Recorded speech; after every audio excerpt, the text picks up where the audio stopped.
Hello friends, welcome to Sharada competitive academy. ನಾವು ಈ ವಿಡಿಯೋದಲ್ಲಿ 8th social science text book ಅನ್ನ ಓದ್ಕೊಳ್ತಾ ಬರೋಣ. ಯಾಕಂದ್ರೆ ಮುಂಬರುವಂತಹ GPSTR, HSTR, PSTR ಹಾಗೂ ಆಲ್ ಕಾಂಪಿಟೇಟಿವ್ ಎಕ್ಸಾಮ್ಸ್ಗೆ ಈ ಒಂದು ಸ್ಕೂಲ್ ಬುಕ್ಸ್ ತುಂಬಾ ಇಂಪಾರ್ಟೆಂಟ್ ಆಗುತ್ತೆ. ಯಾವುದೇ ರೀತಿಯಾದಂತಹ ಟೀಚಿಂಗ್ ಪೋಸ್ಟ್ಗಳಿಗೆ ಈ ಬುಕ್ಸ್ ಓದೋದು ತುಂಬಾ ಕಡ್ಡಾಯ. ಸೊ ಹಾಗಾಗಿ ಇದನ್ನ ಓದ್ಕೊಳ್ತಾ ಬರೋಣ. ಅದ್ರ ಜೊತೆಗೆ ನಾವು ಈ ಒಂದು DSCRT ಬುಕ್ ನಲ್ಲಿ ಏನ್ ಮೊದಲನೇ ಅಧ್ಯಾಯ ಕೊಟ್ಟಿದ್ದಾರೋ ಈ ಅಧ್ಯಾಯನವನ್ನ ಓದಿ ಈ ಅಧ್ಯಾಯಕ್ಕೆ ಸಂಬಂಧಪಟ್ಟಿರೋ ಹಾಗೆ ಯಾವ ರೀತಿ ಕ್ವಶನ್ಸ್ ಬಂದಿದಾವೆ ಅನ್ನೋದ್ರ ಬಗ್ಗೆ ಚರ್ಚೆ ಮಾಡ್ತಾ ಬರೋಣ. ಈ ಅಧ್ಯಾಯದಲ್ಲಿ ಬರುವಂತಹ ಪ್ರಶ್ನೆಗಳು ಯಾವುವು, ಅವುಗಳಿಗೆ ಸಂಬಂಧಪಟ್ಟಿರೋ ಹಾಗೆ ಪ್ರಶ್ನೆಗಳಿಗೆ ಯಾವ ರೀತಿ ಉತ್ತರಗಳನ್ನ ಬರೀಬೇಕು ಅನ್ನೋದ್ರ ಬಗ್ಗೆ ಓದ್ಕೊಳ್ತಾ ಬರೋಣ. ಯಾಕಂದ್ರೆ GPSTR ಅಲ್ಲಿ ನಾವು ವಿವರಣಾತ್ಮಕ ಪ್ರಶ್ನೆ ಉತ್ತರಗಳಿರೋದ್ರಿಂದ ಅದ್ರ ಬಗ್ಗೆ ನಾವು ವಿವರಣಾತ್ಮಕವಾಗಿ ಉತ್ತರವನ್ನ ಹೇಗೆ ಬರೀಬೇಕು ಅನ್ನೋದ್ರ ಬಗ್ಗೆ ಈ ಒಂದು ವಿಡಿಯೋದಲ್ಲಿ ಅಧ್ಯಾಯವನ್ನ ಓದೋಣ. ಅದ್ರ ಜೊತೆಗೆ ಸೈಮಲ್ಟೇನಿಯಸ್ ಆಗಿ ನಾವು ಪ್ರಶ್ನೋತ್ತರಗಳನ್ನ ಹೇಗೆ ಬರೀಬೇಕು ಅನ್ನೋದ್ರ ಬಗ್ಗೆ ತಿಳಿದುಕೊಳ್ಳೋಣ. ನಮ್ಮ ಚಾನೆಲ್ನ ಫಸ್ಟ್ ಟೈಮ್ ಯಾರು ನೋಡ್ತಾ ಇದ್ದೀರೋ ಅವರು ಸಬ್ಸ್ಕ್ರೈಬ್ ಮಾಡ್ಕೊಳ್ಳಿ ಹಾಗೂ ಲೈಕ್ ಮಾಡಿಕೊಂಡು ಈ ಒಂದು ಅಧ್ಯಾಯಗಳನ್ನ ಈ ಒಂದು ವಿಡಿಯೋವನ್ನ ನೋಡ್ತಾ ಬನ್ನಿ ಅಂತ ಹೇಳ್ತಾ ಬನ್ನಿ. ಈಗ ಫಸ್ಟ್ ಚಾಪ್ಟರ್ ಏನ್ ಕೊಟ್ಟಿದ್ದಾರೆ ಅಂತ ನೋಡೋಣ. 8th ಟೆಕ್ಸ್ಟ್ ಬುಕ್ ಅಲ್ಲಿ ಫಸ್ಟ್ ಚಾಪ್ಟರ್ ಏನ್ ಕೊಟ್ಟಿದ್ದಾರೆ ಅಂದ್ರೆ ಇತಿಹಾಸ ವಿಭಾಗಕ್ಕೆ ಸಂಬಂಧಪಟ್ಟಿರೋದು. ಅಧ್ಯಾಯ 1 ಆಧಾರಗಳು. ಚರಿತ್ರೆಯ ರಚನೆಗೆ ಆಧಾರಗಳು ಏಕೆ ಬೇಕು? ಆಧಾರಗಳು ಅಂದ್ರೇನು ಎನ್ನುವ ಪ್ರಶ್ನೆ ಬಹಳ ಮುಖ್ಯವಾದದ್ದು. ಮಾನವನ ಗತಕಾಲದ ಚರಿತ್ರೆಯ ರಚನೆಗೆ ಬೇಕಾದ ಎಲ್ಲಾ ಮೂಲ ಸಾಮಗ್ರಿಗಳನ್ನ ಆಧಾರಗಳು ಅಂತ ಕರಿತೀವಿ. ಏನು ತುಂಬಾ ಇಂಪಾರ್ಟೆಂಟ್ ಇಲ್ಲಿ ನೋಡಿ. ಮಾನವನ ಗತಕಾಲದ ಚರಿತ್ರೆಯ ರಚನೆಗೆ ಬೇಕಾದ ಮೂಲ ಸಾಮಗ್ರಿಗಳನ್ನ ಆಧಾರಗಳು ಎನ್ನುತ್ತೇವೆ. ಇವುಗಳು ಆಯಾ ಕಾಲಮಾನದ ಬದುಕಿನ ವಿವಿಧ ಆಯಾಮಗಳ ಬಗೆಗೆ ವಿವರಗಳನ್ನ ನೀಡುತ್ತವೆ. ಗತಿಸಿ ಹೋದ ಸಂಗತಿಗಳನ್ನ ಸಂಬಂಧಿಸಿದ ಆಧಾರಗಳನ್ನು ವಿಶ್ಲೇಷಿಸುವ ಮೂಲಕ ಇತಿಹಾಸಕಾರರು ಕಟ್ಟಿಕೊಡುತ್ತಾರೆ. ಕೆಲವೊಮ್ಮೆ ನಿಖರ ಆಧಾರಗಳು ದೊರಕದಿದ್ದಾಗ ಲಭ್ಯವಿರುವ ಆಧಾರಗಳ ಮೇಲೆ ಊಹೆಗಳನ್ನ ಮಾಡಲಾಗುತ್ತದೆ. ಮಾನವನ ಚರಿತ್ರೆಯು ಅತ್ಯಂತ ಸಂಕೀರ್ಣವಾದದ್ದು, ಹೌದಲ್ವಾ? ಹೀಗಾಗಿ ಆಕರಗಳನ್ನ ವಿಶ್ಲೇಷಿಸುವಾಗ ವಿವಿಧ ಇತಿಹಾಸಕಾರರು ಭಿನ್ನ ಭಿನ್ನ ದೃಷ್ಟಿಕೋನಗಳಲ್ಲಿ ಅರ್ಥೈಸುವುದುಂಟು. ಇತಿಹಾಸಕಾರರು ತಮ್ಮದೇ ಆದಂತಹ ಅಭಿಪ್ರಾಯಗಳನ್ನ ಕೊಡ್ತಾರೆ ಇತಿಹಾಸವನ್ನ ರಚನೆ ಮಾಡುವಲ್ಲಿ. ವಿಶ್ಲೇಷಣೆಗಳು ನಿರಂತರವಾಗಿ ನಡೆಯುತ್ತಿರುತ್ತವೆ ಮತ್ತು ಹೊಸ ತಿಳುವಳಿಕೆಗಳು ಹೊರಬರುತ್ತವೆ. ಇತಿಹಾಸಕಾರರು ಸಂಶೋಧನೆಗಳನ್ನ ಮಾಡುವಾಗ, ಚರಿತ್ರೆಯನ್ನ ಹುಡುಕುವಾಗ ಅವರು ತಮ್ಮದೇ ಆದಂತಹ ದೃಷ್ಟಿಕೋನಗಳಲ್ಲಿ ಅರ್ಥೈಸ್ಕೊಳ್ತಾರೆ. ಈ ಒಂದು ನಿರಂತರವಾಗಿ ಈ ಸಂಶೋಧನೆಗಳು ನಡೀತವೆ ಅಂತ ಅನ್ನೋದ್ರ ಬಗ್ಗೆ ಹೇಳಿದ್ದಾರೆ. ಹೊಸ ತಿಳುವಳಿಕೆಗಳು ಹೊರಬರುತ್ತವೆ ಈ ಒಂದು ದೃಷ್ಟಿಕೋನಗಳಿಂದ ಇತಿಹಾಸಕಾರರು ಸಂಶೋಧನೆಗಳನ್ನ ಮಾಡೋದ್ರಿಂದ. ಹೀಗೆ ಮುಂದುವರೆದು ಗತವನ್ನ ಯಾರು ಬದಲಾಯಿಸುವುದಿಲ್ಲ. ಯಾರು ಕೂಡ ಗತವನ್ನ ಏನ್ ಹಿಂದೆ ಆಗಿದೆ ಅದನ್ನು ಬದಲಾಯಿಸೋದಕ್ಕೆ ಆಗೋದಿಲ್ಲ. ಹಾಗಾಗಿ ಆದರೆ ಗತದ ಬಗೆಗಿನ ತಿಳುವಳಿಕೆಗಳು ಹೊಸ ಹೊಸ ದೃಷ್ಟಿಕೋನಗಳಲ್ಲಿ ಬರುತ್ತಿರುತ್ತವೆ ಅನ್ನೋದು ನಾವಿಲ್ಲಿ ನೋಡ್ಬೇಕಾಗಿರುವಂತ ವಿಚಾರ ಆಗಿದೆ. ಇಲ್ಲೇನ್ ಕೊಟ್ಟಿದ್ದಾರೆ ನೋಡಿ. ಇತಿಹಾಸವೆಂದರೆ ಕೇವಲ ಚಾರಿತ್ರಿಕ ವ್ಯಕ್ತಿಗಳು, ಘಟನೆಗಳು, ನಿರ್ದಿಷ್ಟ ಹೋರಾಟಗಳ ಮೇಲ್ನೋಟದ ವಿವರಗಳನ್ನ ಅಧ್ಯಯನ ಮಾಡುವುದಷ್ಟೇ ಅಲ್ಲ, ಮಾನವನ ವಿಕಾಸದ ವಿವಿಧ ಹಂತಗಳು ರೂಪುಗೊಳ್ಳುವುದರ ಹಿಂದಿನ ಸಂಕೀರ್ಣ ಪ್ರಕ್ರಿಯೆಗಳನ್ನ ಅರಿತುಕೊಳ್ಳುವುದು. ಈ ಪ್ರಕ್ರಿಯೆಗಳನ್ನ ಅರಿಯಲು ವಿವಿಧ ಬಗೆಯ ಆಕಾರಗಳನ್ನ ಇತಿಹಾಸಕಾರರು ಬಳಸಿಕೊಳ್ಳುತ್ತಾರೆ. ದಾಖಲೆಗಳನ್ನ ಕಲೆ ಹಾಕಿ ಅಧ್ಯಯನ ಮಾಡಿ ವಿಶ್ಲೇಷಣೆಗೆ ಒಳಪಡಿಸುವ ಮೂಲಕವೇ ಸತ್ಯಕ್ಕೆ ಹತ್ತಿರವಾದ ವಸ್ತುನಿಷ್ಠ ಇತಿಹಾಸವನ್ನ ಇತಿಹಾಸಕಾರರು ಕಟ್ಟಿಕೊಡುತ್ತಾರೆ. ಇಲ್ಲಿ ನೋಡಿ, ಈ ಒಂದು ಇತಿಹಾಸ ಅಂತಂದ್ರೆ ಕೇವಲ ಚಾರಿತ್ರಿಕ ವ್ಯಕ್ತಿಗಳಾಗಿರ್ಬೋದು, ಘಟನೆಗಳಾಗಿರ್ಬೋದು, ನಿರ್ದಿಷ್ಟ ಹೋರಾಟಗಳ ಮೇಲ್ನೋಟದ ವಿವರಗಳನ್ನ ಅಧ್ಯಯನ ಮಾಡೋದಷ್ಟೇ ಅಲ್ಲ, ಅದ್ರ ಜೊತೆಗೆ ಏನೇನು ಅಂದ್ರೆ ಇತಿಹಾಸಕಾರರು ಎಲ್ಲಿ ದೊರಕಿರುವಂತಹ ಎಲ್ಲಾ ಆಕಾರಗಳು ಅಂದ್ರೆ ಆಧಾರಗಳು ಅಂತ ಅರ್ಥ. ಆ ದಾಖಲೆಗಳು ಏನ್ ಕೊಟ್ಟಿದಾರೋ ಸಿಕ್ಕಿದ್ಯೋ ಅದನ್ನೆಲ್ಲ ಕಲೆ ಹಾಕಿ ಅಧ್ಯಯನವನ್ನ ಮಾಡಿ ವಿಶ್ಲೇಷಣೆಯನ್ನ ಮಾಡಿ ಸತ್ಯಾಸತ್ಯತೆ ಬಗ್ಗೆ ತಿಳ್ಕೊಂಡು ಯಾವುದೋ ಒಂದು ವಸ್ತುನಿಷ್ಠ ಅಂದ್ರೆ ಆಬ್ಜೆಕ್ಟಿವಿಟಿ ಇತಿಹಾಸವನ್ನ ತಿಳ್ಕೊಳ್ಳೋದ್ರಲ್ಲಿ ನಾವು ಇತಿಹಾಸಕಾರರು ಬಹಳ ಮುಖ್ಯ ಪಾತ್ರವನ್ನ ನಿರ್ವಹಿಸ್ತಾರೆ ಅನ್ನೋದ್ರ ಬಗ್ಗೆ ಇಲ್ಲಿ ನೀಡಲಾಗಿದೆ. ಸಂಶೋಧನಾ ವಿಧಾನ ವೈಜ್ಞಾನಿಕವಾದಷ್ಟು ಇತಿಹಾಸದ ಬರಹಗಳು ಮೌಲ್ಯಯುತವಾಗಿರ್ತವೆ. ಇಲ್ಲಿ ತುಂಬಾ ಇಂಪಾರ್ಟೆಂಟ್ ಅಂದ್ರೆ ಏನ್ ನಾವು ಸಂಶೋಧನೆ ಮಾಡ್ತೀವಿ ಅದು ಎಷ್ಟು ವೈಜ್ಞಾನಿಕವಾಗಿರುತ್ತೋ ಅಷ್ಟು ಇತಿಹಾಸದ ಬರಹಗಳು ಮೌಲ್ಯಯುತವಾಗಿರ್ತವೆ. ಅಂದ್ರೆ ಹೆಚ್ಚು ಬೆಲೆ ಇರುತ್ತೆ. ಎಷ್ಟು ವೈಜ್ಞಾನಿಕವಾಗಿ ನಾವು ಆ ಸಂಶೋಧನೆಯಲ್ಲಿ ತೊಡಗಿಸ್ಕೊಳ್ತೀವೋ ಆ ಒಂದು ಇತಿಹಾಸದ ಬರಹಗಳು ಮೌಲ್ಯಯುತವಾಗಿರ್ತವೆ ಅನ್ನೋದ್ರ ಬಗ್ಗೆ ಇಲ್ಲಿ ಕೊಟ್ಟಿದ್ದಾರೆ. ಇತಿಹಾಸದ ಸಂಶೋಧಕರಿಗೆ ಸಂಶೋಧನಾ ವಿಧಾನಗಳ ತರಬೇತಿಯೂ ಅಗತ್ಯವಿರುತ್ತವೆ ಅನ್ನೋದು ನೋಡ್ಬೇಕಾಗಿರುವಂತ ವಿಚಾರ.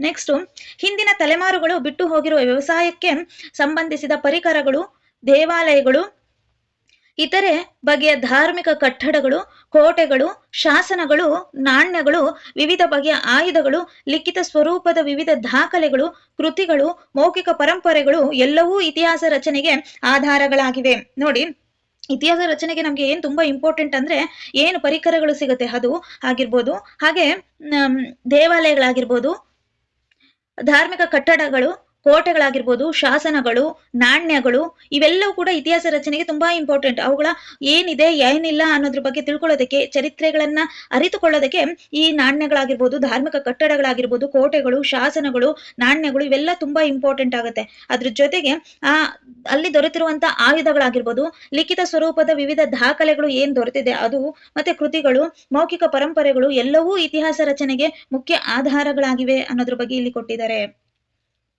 ನೆಕ್ಸ್ಟ್, ಆಧಾರಗಳ ಪ್ರಕಾರಗಳು. ಇವುಗಳನ್ನ ನಾವು ಟೈಪ್ಸ್ ಆಫ್ ಸೋರ್ಸಸ್ ಅಂತ ಕರಿತೀವಿ. ಅದರಲ್ಲಿ 3 ಪ್ರಕಾರಗಳಿವೆ. ಯಾವ್ದ್ಯಾವ್ದು ಅಂತ ಅಂದ್ರೆ ಸಾಹಿತ್ಯಿಕ ಆಧಾರಗಳು, ಪ್ರಾಕ್ತನ ಆಧಾರಗಳು, ಮೌಖಿಕ ಆಧಾರಗಳು ಹಾಗೂ ಐತಿಹ್ಯಗಳು. ಮೊದಲನೇದಾಗಿ ಸಾಹಿತ್ಯ ಪ್ರಕಾರಗಳು ಅಂತ ಅಂದ್ರೆ ಏನು ಅಂತ ನೋಡೋದಾದ್ರೆ, ಸಾಹಿತ್ಯ ಪ್ರಕಾರಗಳಲ್ಲೂ 2 ವಿಧಗಳು ಬರುತ್ತೆ. ಅದನ್ನ ದೇಶೀಯ ಸಾಹಿತ್ಯಗಳು ಮತ್ತೆ ವಿದೇಶೀಯ ಸಾಹಿತ್ಯಗಳು ಅಂತ ಕರಿತೀವಿ. ಮತ್ತೆ ಪ್ರಾಕ್ತನ ಆಧಾರಗಳು, ಅವುಗಳಲ್ಲಿ ನಾವು 4 ವಿಧಗಳನ್ನ ನೋಡಬಹುದು: ಶಾಸನಗಳು, ಸ್ಮಾರಕಗಳು, ನಾಣ್ಯಗಳು, ಭೂ ಉತ್ಖನನಗಳು. ಹಾಗಂದ್ರೆ ಏನು ಅನ್ನೋದ್ರ ಬಗ್ಗೆ ನೋಡ್ತಾ ಹೋಗೋದಾದ್ರೆ, ನೋಡಿ ನೀವು ಇಲ್ಲಿ ನೋಡ್ತಿರ್ಬಹುದು. ಮೊದಲನೇದಾಗಿ ಆಧಾರಗಳಲ್ಲಿ ಸಾಹಿತ್ಯ ಆಧಾರಗಳು ಮೊದಲನೇದು. ಈ ಸಾಹಿತ್ಯ ಆಧಾರಗಳಲ್ಲಿ ಮೊದಲನೇದು ಯಾವುದು? ದೇಶೀಯ ಸಾಹಿತ್ಯಗಳು ಮತ್ತೆ ವಿದೇಶೀಯ ಸಾಹಿತ್ಯಗಳು. ಹೀಗಾಗಿ ಸಾಹಿತ್ಯ ಆಧಾರಗಳು ಅಂತ ಅಂದ್ರೆ ಏನು? ಲಿಖಿತ ರೂಪದ ಸಾಹಿತ್ಯವನ್ನ ದೇಶೀಯ ಸಾಹಿತ್ಯ ಮತ್ತು ವಿದೇಶೀಯ ಸಾಹಿತ್ಯ ಎಂಬುದಾಗಿ ವಿಂಗಡಿಸಲಾಗಿದೆ. ಅಂದ್ರೆ ಸಾಹಿತ್ಯ ಆಧಾರಗಳು ಅಂದ್ರೆ ಬರವಣಿಗೆ ರೂಪದಲ್ಲಿ ಬರ್ದಿರುವಂತದ್ದನ್ನ ನಾವು ಸಾಹಿತ್ಯಿಕ ಆಧಾರಗಳು ಅಂತ ಕರಿತೀವಿ. ಅವು ದೇಶೀಯ ಸಾಹಿತ್ಯನೂ ಆಗಿರ್ಬೋದು ಅಥವಾ ವಿದೇಶೀಯ ಸಾಹಿತ್ಯ ಆದ್ರೂ ಆಗಿರ್ಬೋದು. ಅವು ಬರವಣಿಗೆ ರೂಪದಲ್ಲಿ, ಲಿಖಿತ ರೂಪದಲ್ಲಿ ಬರ್ದಿರುವಂತಹ ಒಂದು ಸಾಹಿತ್ಯವನ್ನ ನಾವು ಸಾಹಿತ್ಯಿಕ ಆಧಾರಗಳು ಅಂತ ಕರಿತೀವಿ. ಆಯಾ ಕಾಲಘಟ್ಟವನ್ನ ಲಿಖಿತ ಸಾಹಿತ್ಯಗಳು ಕಟ್ಟಿಕೊಡುತ್ತವೆ. ಅವು ನೇರವಾಗಿ ಚರಿತ್ರೆಯನ್ನ ನಿಖರವಾಗಿ ಹೇಳದಿದ್ದರೂ ಅವುಗಳು ಆಯಾ ಕಾಲಘಟ್ಟದ ಚರಿತ್ರೆಯನ್ನ ಪ್ರತಿಬಿಂಬಿಸುತ್ತವೆ. ಆಯಾ ಕಾಲಘಟ್ಟದ ವಿವಿಧ ಬಗೆಯ ವಿಶ್ಲೇಷಣೆಗಳ ಮೂಲಕ ಸಾಹಿತ್ಯಗಳು ಕಟ್ಟಿಕೊಡುವ ಸತ್ಯಗಳನ್ನ ಇತಿಹಾಸಕಾರರು ವಿಶ್ಲೇಷಿಸಿದ್ದಾರೆ. ನೋಡಿ, ಈ ಸಾಹಿತ್ಯಿಕ ಆಧಾರಗಳು ಆಯಾ ಕಾಲಘಟ್ಟದಲ್ಲಿ ಏನೇನ್ ನಡೀತು ಅನ್ನೋದ್ರ ಬಗ್ಗೆ ಲಿಖಿತ ರೂಪದಲ್ಲಿ ನೀಡಿದ್ದಾರೆ. ಅವು ಯಾವ್ಯಾವು ಅನ್ನೋದ್ರ ಬಗ್ಗೆ ನೋಡ್ತಾ ಹೋಗೋದಾದ್ರೆ, ಈ ಸಾಹಿತ್ಯ ಆಧಾರಗಳಲ್ಲಿ ನಮ್ಗೆ ಮೊದಲನೇದಾಗಿ ಇರೋದು ದೇಶೀಯ ಸಾಹಿತ್ಯ. ದೇಶೀಯ ಸಾಹಿತ್ಯದಲ್ಲಿ ಏನಿದೆ ಅಂತ ನೋಡೋದಾದ್ರೆ, ಭಾರತೀಯರಿಂದಲೇ ರಚನೆಯಾಗಿರುವ ಸಾಹಿತ್ಯವನ್ನ ದೇಶೀಯ ಸಾಹಿತ್ಯ ಎಂದು ಕರೆಯಲಾಗುತ್ತದೆ. ಏನು ದೇಶೀಯ ಸಾಹಿತ್ಯ ಅಂತಂದ್ರೆ, ಏನು ಭಾರತೀಯರಿದ್ರು ಅವರಿಂದನೇ ರಚನೆ ಆಗಿರುವಂತಹ ಒಂದು ಸಾಹಿತ್ಯವನ್ನ ನಾವು ದೇಶೀಯ ಸಾಹಿತ್ಯ ಅಂತ ಕರಿತೀವಿ. ಬರಹದ ರೂಪವನ್ನ ಪಡೆದಿರುವ ಎಲ್ಲಾ ಭಾರತೀಯ ಭಾಷೆಗಳಲ್ಲೂ ಈ ಸಾಹಿತ್ಯವನ್ನ ಕಾಣಬಹುದಾಗಿದೆ. ಎಲ್ಲಾ ಭಾರತೀಯ ಭಾಷೆಗಳು, ಕನ್ನಡ ಆಗಿರ್ಬೋದು, ತೆಲುಗು ಆಗಿರ್ಬೋದು, ಸಂಸ್ಕೃತ ಆಗಿರಬಹುದು, ತಮಿಳು ಆಗಿರ್ಬೋದು, ಇವೆಲ್ಲವುಗಳ ನಮ್ಮ ಭಾರತದಲ್ಲಿ ಇರುವಂತಹ ಭಾಷೆಗಳಲ್ಲಿ ರಚಿತವಾಗಿರುವ ಸಾಹಿತ್ಯವನ್ನ ನಾವು ದೇಶೀಯ ಸಾಹಿತ್ಯ ಅಂತ ಕರಿತೀವಿ. ಯಾವ್ದ್ಯಾವ್ದು ಭಾಷೆ ಅಂತ ಇಲ್ಲಿ ಕೊಟ್ಟಿದ್ದಾರೆ ನೋಡಿ: ಸಂಸ್ಕೃತ, ಪ್ರಾಕೃತ, ಕನ್ನಡ, ತಮಿಳು, ತೆಲುಗು, ಮರಾಠಿ ಮುಂತಾದ ಎಲ್ಲಾ ಭಾರತೀಯ ಭಾಷೆಗಳು ಈ ಬಗೆಯ ಶ್ರೀಮಂತ ಸಾಹಿತ್ಯ ಪರಂಪರೆಯನ್ನ ಹೊಂದಿವೆ. ಯಾವ್ದ್ಯಾವ್ದು ಆ ಒಂದು ಸಾಹಿತ್ಯಗಳು ಅಂತ ನೋಡೋದಾದ್ರೆ, ನೋಡಿ ಇದು ತುಂಬಾ ಇಂಪಾರ್ಟೆಂಟ್ ಆಗುತ್ತೆ. ಇದ್ರ ಮೇಲೆ ಕ್ವಶನ್ಸ್ ಆಗೋದು ನಾವು ನೋಡ್ಬೋದಾಗಿದೆ. ನೋಡಿ, ವಿಶಾಖದತ್ತನ ಮುದ್ರಾ ರಾಕ್ಷಸ, ಕಲ್ಲಣನ ರಾಜತರಂಗಿಣಿ. ಕಲ್ಲಣನ ರಾಜತರಂಗಿಣಿ ತುಂಬಾ ಇಂಪಾರ್ಟೆಂಟ್. ಇದು ಕಾಶ್ಮೀರದ ಇತಿಹಾಸವನ್ನ ಹೇಳುತ್ತೆ. ನಾವು father of the Indian history ಅಂತ ಕೇಳಿದಾಗ ಯಾರು ಅಂದ್ರೆ ಕಲ್ಲಣ ಅಂತ ಹೇಳ್ಬೇಕಾಗತ್ತೆ. ಅಶ್ವಘೋಷನ ಬುದ್ಧ ಚರಿತ, ಕೌಟಿಲ್ಯನ ಅರ್ಥಶಾಸ್ತ್ರ. ಕೌಟಿಲ್ಯನ ಅರ್ಥಶಾಸ್ತ್ರದಲ್ಲಿ ಒಬ್ಬ ರಾಜ ಆದವನು ಹೇಗೆ ಪ್ರಜೆಗಳ ಜೊತೆ ಇರಬೇಕು, ಹೇಗೆ ರಾಜ್ಯವನ್ನ ಸುವ್ಯವಸ್ಥಿತವಾಗಿ ಮುನ್ನಡೆಸ್ಕೊಂಡು ಹೋಗ್ಬೇಕು ಅನ್ನೋದ್ರ ಬಗ್ಗೆ ಮಾಹಿತಿಯನ್ನ ನೀಡಲಾಗಿದೆ. ಮತ್ತೆ ಹಾಲನ ಗತಾಸಪ್ತಶತಿ, ಬಾಣಭಟ್ಟನ ಹರ್ಷಚರಿತ, ಚಾಂದ್ ಬರ್ದಾಯಿಯ ಪೃಥ್ವಿರಾಜ್ ರಾಸೋ. ಚಾಂದ್ ಬರ್ದಾಯಿಯ ಪೃಥ್ವಿರಾಜ್ ರಾಸೋ ಇದು ರಜಪೂತರಿಗೆ ಸಂಬಂಧಪಟ್ಟಿರುವಂತಹ ಒಂದು ಕೃತಿ. ಪೃಥ್ವಿರಾಜ ರಾಸೋ. ಪಂಪನ ವಿಕ್ರಮಾರ್ಜುನ ವಿಜಯ, ಸಂಗಮ್ ಸಾಹಿತ್ಯಗಳು, ಇದು ತಮಿಳು ಸಾಹಿತ್ಯ ಆಗಿದೆ. ಬೌದ್ಧ ಸಾಹಿತ್ಯಗಳಾದ ತ್ರಿಪಿಟಕಗಳು ಆಗಿರಬಹುದು, ಅಶ್ವಘೋಷನ ಆಸ್ಥಾನದಲ್ಲಿದ್ದಂಥ ಶ್ರೀ ವಿಜಯನ ಕವಿರಾಜ ಮಾರ್ಗ, ಇವೆಲ್ಲವೂ ಕೂಡ ದೇಶೀಯ ಸಾಹಿತ್ಯಗಳಿಗೆ ಉದಾಹರಣೆಯಾಗಿದೆ. ನೋಡಿ, ಈ ಒಂದು ಕೃತಿಗಳು ಯಾರು ಬರೆದಿದ್ದಾರೆ, ಯಾವ ಕೃತಿ ಅನ್ನೋದ್ರ ಬಗ್ಗೆ ಸ್ಟೇಟ್ಮೆಂಟ್ ವೈಸ್ ಅಲ್ಲಿ ಆಗಿರ್ಬೋದು ಅಥವಾ ಹೊಂದಿಸಿ ಬರೆಯರಾಗಿರ್ಬೋದು, ಆ ಒಂದು ರೂಪದಲ್ಲಿ ಪ್ರಶ್ನೆಗಳು ರೈಸ್ ಆಗಿರೋದನ್ನ ನಾವು ನೋಡ್ಬೋದು. ಮುಂಬರುವ ದಿನಗಳಲ್ಲಿ ಕ್ವಶನ್ಸ್ ಯಾವ ರೀತಿ ಕೇಳ್ತಾನೆ ಅನ್ನೋದು ನಾವು ಊಹೆ ಮಾಡ್ಕೊಳಕ್ಕೆ ಆಗಲ್ಲ. ಸೊ ಹಾಗಾಗಿ ಪ್ರತಿಯೊಂದು ಓದ್ಕೊಳ್ಳೋದ್ರಿಂದ ಯಾವ ಮೂಲೆಯಿಂದ ಕ್ವಶನ್ಸ್ ತೆಗೆದ್ರು, ಹೇಗೆ ತೆಗೆದ್ರು ನಮ್ಗೆ ಮ್ಯಾಟ್ರ್ ಗೊತ್ತಿದ್ರೆ ಅದನ್ನ ನಾವು ಬರೀಲಿಕ್ಕೆ ಅಥವಾ ಉತ್ತರವನ್ನ ಮಾಡ್ಲಿಕ್ಕೆ ಸಾಧ್ಯ ಆಗುತ್ತೆ. ಸೊ ಹಾಗಾಗಿ ನೆಕ್ಸ್ಟ್ ವಿದೇಶೀಯ ಸಾಹಿತ್ಯಗಳು ಏನು? ನೆಕ್ಸ್ಟ್ ವಿದೇಶೀಯ ಸಾಹಿತ್ಯಗಳು. ವಿದೇಶಿಯ ಬರಹಗಾರರು, ಪ್ರವಾಸಿಗರು, ವಿದ್ವಾಂಸರು ರಚಿಸಿರುವಂತಹ ಗ್ರಂಥಗಳನ್ನ ವಿದೇಶೀಯ ಸಾಹಿತ್ಯಗಳು ಎಂದು ಕರೆಯುತ್ತೇವೆ.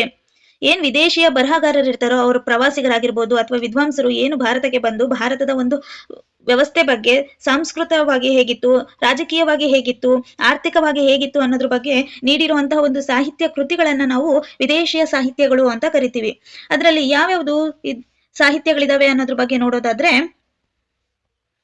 ಮೆಗಸ್ಥಾನಿಸ್ನ ಇಂಡಿಕಾ, ಹುಯೆನ್ ಸ್ಯಾಂಗ್ನ ಸಿಯುಕಿ ಗ್ರಂಥ ಆಗಿರ್ಬೋದು, ಫಾಯಿಯನ್ನ ಗೋಕೋಕಿ, ಸಿಲೋನಿನ ದೀಪವಂಶ, ಮಹಾವಂಶ, ಸಿಲೋನಿನ ದೀಪವಂಶ ಮತ್ತು ಮಹಾವಂಶ, ಟಾಲಮಿ ಬರ್ದಿರುವಂತಹ ಜಿಯೋಗ್ರಫಿ, ಭರಾನಿ ಬರ್ದಿರುವಂತ ತಾರಿಕ್ ಎ ಫಿರೋಜ್ ವಿಜಯನಗರ ರಾಜ್ಯಕ್ಕೆ ಬಂದು ಹೋದ ಫರ್ನಿಯೋ ನ್ಯೂಜಿನ್, ಬರ್ಬೋಸಾ ಆಗಿರ್ಬೋದು, ನಿಕೊಲೋ ಕಾಂಟಿ ಮುಂತಾದವರ ಕೃತಿಗಳನ್ನ ಉದಾಹರಿಸಬಹುದಾಗಿದೆ. ವಿಜಯನಗರ ಅಂದಿದ ತಕ್ಷಣ ನಮ್ಗೆ ನೆನಪಾಗೋದು ಯಾರು? ಕೃಷ್ಣದೇವರಾಯನನ್ನ ನೆಹರು ಅವರು ರಾಷ್ಟ್ರೀಯ ದೊರೆ ಅಂತ ಕರೆದಿದ್ದಾರೆ. ಆ ಕೃಷ್ಣದೇವರಾಯನಿಗೆ ಸುಮಾರು ಬಿರುದುಗಳಿದ್ವು. ಕನ್ನಡ ರಾಜ್ಯ ರಮಣ, ಕವಿ ಪುಂಗವ, ಕರ್ನಾಟಕ ಆಂಧ್ರ ಭೋಜ ಅನ್ನುವಂಥದ್ದಾಗಿರ್ಬೋದು, ಯುವನ ರಾಜ್ಯ ಪ್ರತಿಷ್ಠಾಪನಾಚಾರ್ಯ, ಅಭಿನವ ಭೋಜ, ಆಂಧ್ರ ಪಿತಾಮಹ ಅಂತ ಹಲವಾರು ಬಿರುದುಗಳಿರೋದನ್ನ ನಾವು ಕಾಣಬಹುದಾಗಿದೆ. ನೆಕ್ಸ್ಟ್ ಪ್ರಾಕ್ತನ ಆಧಾರಗಳು. ಏನು ಪ್ರಾಕ್ತನ ಆಧಾರಗಳು ಅಂತಂದ್ರೆ, ಇದನ್ನ ಪುರಾತತ್ವ ಆಧಾರಗಳು ಎಂತಲೂ ಕರೆಯಲಾಗಿದೆ. ಸಂಶೋಧನೆ ಮತ್ತು ಉತ್ಖನನಗಳಿಂದ ದೊರೆತಿರುವ ಶಾಸನಗಳು, ನಾಣ್ಯಗಳು, ಸ್ಮಾರಕಗಳು, ಮಡಿಕೆ, ಕುಡಿಕೆ ಹಾಗೂ ಇನ್ನಿತರ ಪಳಿಯುಳಿಕೆಗಳನ್ನ ಪ್ರಾಕ್ತನ ಆಧಾರಗಳು ಎಂದು ಕರೆಯುತ್ತೇವೆ. ಭೂಗರ್ಭದಲ್ಲಿ ಸಿಗುವ ವಸ್ತುಗಳು ಪ್ರಾಕ್ತನ ಆಧಾರಗಳೇ. ಭೂಗರ್ಭದಲ್ಲಿ ಸಿಕ್ಕಿರುವಂತಹ ಆಧಾರಗಳನ್ನ ವಸ್ತುಗಳನ್ನ ನಾವು ಏನಂತ ಕರಿತೀವಿ? ಪ್ರಾಕ್ತನ ಆಧಾರಗಳು ಅಂತ ಕರಿತೀವಿ. ಇದಕ್ಕೆ ಬೆಸ್ಟ್ ಎಕ್ಸಾಂಪಲ್ ಅಂದ್ರೆ ಹರಪ್ಪ ನಾಗರಿಕತೆ. ನೆಕ್ಸ್ಟ್ ಪ್ರಾಕ್ತನ ಆಧಾರಗಳಲ್ಲಿ ಶಾಸನಗಳು ಆಯಾ ಕಾಲಮಾನದ ಜೀವಂತ ಸಾಕ್ಷಿಗಳಾಗಿವೆ. ಯಾವುದು ಶಾಸನಗಳು? ಅವು ಅಂದಿನ ಧರ್ಮ, ಸಂಸ್ಕೃತಿ, ಆರ್ಥಿಕತೆ, ಆಡಳಿತ, ಇನ್ನಿತರ ಅಂಶಗಳ ಬಗ್ಗೆ ಮಾಹಿತಿಯನ್ನು ಒದಗಿಸುತ್ತವೆ. ನಮ್ಮ ದೇಶದಲ್ಲಿ ದೊರೆತಿರುವ ಅತ್ಯಂತ ಪ್ರಾಚೀನ ಶಾಸನ ಯಾವುದು ಅಂತಂದ್ರೆ ಮೌರ್ಯ ಚಕ್ರವರ್ತಿ ಅಶೋಕನು ಹೊರಡಿಸಿರುವಂತಹ ಶಾಸನವಾಗಿದೆ. ಇವನು ಕಲ್ಲು ಹಾಸಿನ ಮೇಲೆ ಹಾಗೂ ಕಲ್ಲಿನ ಕಂಬಗಳ ಮೇಲೆ ಶಾಸನವನ್ನ ಕೆತ್ತಿಸಿದನು. ಇವನು ಕಲ್ಲಿನ ಕಂಬಗಳ ಮೇಲೆ ಶಾಸನವನ್ನ ಕೆತ್ತಿಸಿರ್ತಾನೆ. ಯಾರು? ಮೌರ್ಯ ಚಕ್ರವರ್ತಿಯಾಗಿರುವಂತ ಅಶೋಕ. ಇವನ ಶಾಸನಗಳು ಭಾರತದ ಹಲವೆಡೆ ದೊರೆತಿವೆ. ಇವು ಬಹುತೇಕವಾಗಿ ಬ್ರಾಹ್ಮಿ ಲಿಪಿಯಲ್ಲಿವೆ, ಖರೋಷ್ಠಿ ಲಿಪಿಗಳಲ್ಲಿ ಇವೆ ಮತ್ತು ಪ್ರಾಕೃತ ಭಾಷೆಯಲ್ಲೂ ಕೂಡ ಇವೆ. ಹಾಗೆ ಗ್ರೀಕ್ ಮತ್ತು ಅರೇಬಿಕ್ ಭಾಷೆಯಲ್ಲೂ ಕೂಡ ಇವೆ. ಕೆಲವು ಶಾಸನಗಳು ದೊರೆತಿರೋದನ್ನ ನಾವು ನೋಡಬಹುದಾಗಿದೆ. ಯಾವ್ಯಾವ ಭಾಷೆಯಲ್ಲಿ? ಬ್ರಾಹ್ಮಿ ಲಿಪಿಯಲ್ಲಿ, ಖರೋಷ್ಠಿ ಲಿಪಿಗಳಲ್ಲಿ, ಪ್ರಾಕೃತ ಭಾಷೆಯಲ್ಲಿ, ಗ್ರೀಕ್ ಮತ್ತು ಅರೇಬಿಕ್ ಭಾಷೆಗಳಲ್ಲೂ ಕೆಲವು ಶಾಸನಗಳು ದೊರೆತಿವೆ. ಇಲ್ಲಿ ಸ್ಟೇಟ್ಮೆಂಟ್ ವೈಸ್ ಕ್ವಶನ್ಸ್ ಆಗ್ಬೋದು ನೋಡಿ. ಮೊದಲನೇ ಸ್ಟೇಟ್ಮೆಂಟ್ ಏನಂತ ಹೇಳುತ್ತೆ ಅಂದ್ರೆ, ಅಶೋಕನ ಒಂದು ಶಾಸನೆಗೆ ಸಂಬಂಧಪಟ್ಟಿರೋ ಹಾಗೆ ಅಂತ. ಮೊದಲನೇ ಸ್ಟೇಟ್ಮೆಂಟ್ ಅಲ್ಲಿ ಅಶೋಕನು ಹೊರಡಿಸಿರುವಂತಹ ಶಾಸನಗಳು ಇಲ್ಲಿ ಕೊಟ್ಟಿರ್ಬೋದು. ಕಲ್ಲು ಹಾಸಿನ ಮೇಲೆ, ಕಲ್ಲಿನ ಕಂಬಗಳ ಮೇಲೆ ಶಾಸನವನ್ನ ಕೆತ್ತಿಸಿದ್ದಾನೆ. ಇದು ಸ್ಟೇಟ್ಮೆಂಟ್ 1 ಆಗಿರುತ್ತೆ. ಬ್ರಾಹ್ಮಿ ಲಿಪಿ ಮತ್ತು ಖರೋಷ್ಠಿ ಲಿಪಿಗಳಲ್ಲಿ ಈತ ಕೆತ್ತಿಸಿದಾನೆ, ಸ್ಟೇಟ್ಮೆಂಟ್ 2 ಆಗಿರುತ್ತೆ. ಇದು ಕರೆಕ್ಟ್ ಆಗಿರುತ್ತೆ. ಇಲ್ಲಿ ನೋಡಿ, ಗ್ರೀಕ್ ಮತ್ತು ಅರೇಬಿಕ್ ಭಾಷೆಯಲ್ಲಿ ಈತ ಶಾಸನಗಳನ್ನ ಹೊರಡಿಸಿಲ್ಲ ಅಂತ ಸ್ಟೇಟ್ಮೆಂಟ್ 3 ಕೇಳ್ತಾನೆ. ಆಗ ಆಪ್ಷನ್ಸ್, ಮೊದಲನೇ ಆಪ್ಷನ್ಸ್ ಏನ್ ಕೇಳ್ತಾನೆ? ಸ್ಟೇಟ್ಮೆಂಟ್ 1, 2, 3 3 ಸರಿಯಾಗಿದೆ. ಆಪ್ಷನ್ 2 ಅಲ್ಲಿ ಏನ್ ಕೇಳ್ತಾನೆ? 1, 2 ಮಾತ್ರ ಸರಿಯಾಗಿದೆ. ಆಪ್ಷನ್ 3 ಅಲ್ಲಿ 1 ಮತ್ತು 3 ಮಾತ್ರ ಸರಿಯಾಗಿದೆ. ಆಪ್ಷನ್ 4 ಅಲ್ಲಿ ಯಾವುದೂ ಸರಿಯಾಗಿಲ್ಲ ಅಂತ ಏನಾದ್ರು ಕೇಳಿದ್ರೆ ನಾವಲ್ಲಿ ಆನ್ಸರ್ ಹೇಳ್ಬೇಕಾಗಿರೋದು 1, 2 ಮಾತ್ರ ಸರಿ. ಯಾಕೆ?